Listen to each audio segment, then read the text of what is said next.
right, today on the podcast, I have Mark Gober, and I am so excited to talk to him. So he is what inspired me to do my podcast because I heard his podcast called Where Is My Mind?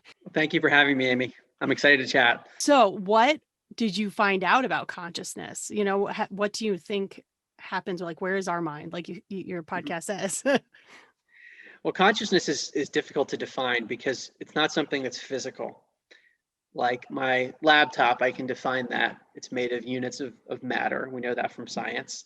But consciousness, what is that? What is it? We know we're all conscious at this very moment. We're having the sense of being alive. We have an awareness. We have a capacity to experience life. So those are all ways of describing consciousness, but I can't physically touch it. So when I speak of consciousness, I'm talking about this capacity to experience, very abstract.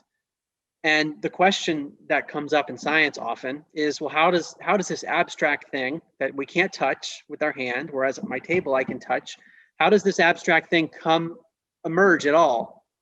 I mean, does it come out of our brain? Because we know our brain has a lot to do with the way we experience life. We know that from neuroscience. So it must be the case that our consciousness, our capacity to experience, also comes out of our body and our brain.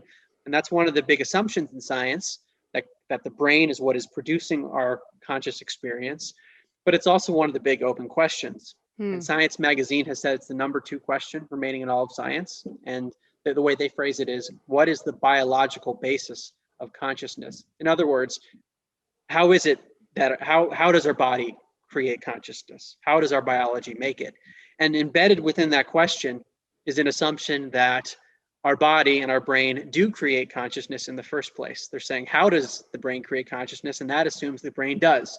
Right. So that's what a lot of my research challenges. So I say, wait a second, we know that consciousness is not well understood, and many people are assuming that the brain makes it. But wait, what if the brain plays a different role? What if the brain is more like, some would say, an antenna receiver that is processing consciousness? Some would say it's like a filtering mechanism, meaning there's a much broader consciousness out there, and our brain is sort of like a blindfold that shows us a little bit of a sliver of that consciousness, but not all of it. So this idea that I talk about is still preserves the idea that the brain's involved in our consciousness. It's just not producing it. It's playing a different role.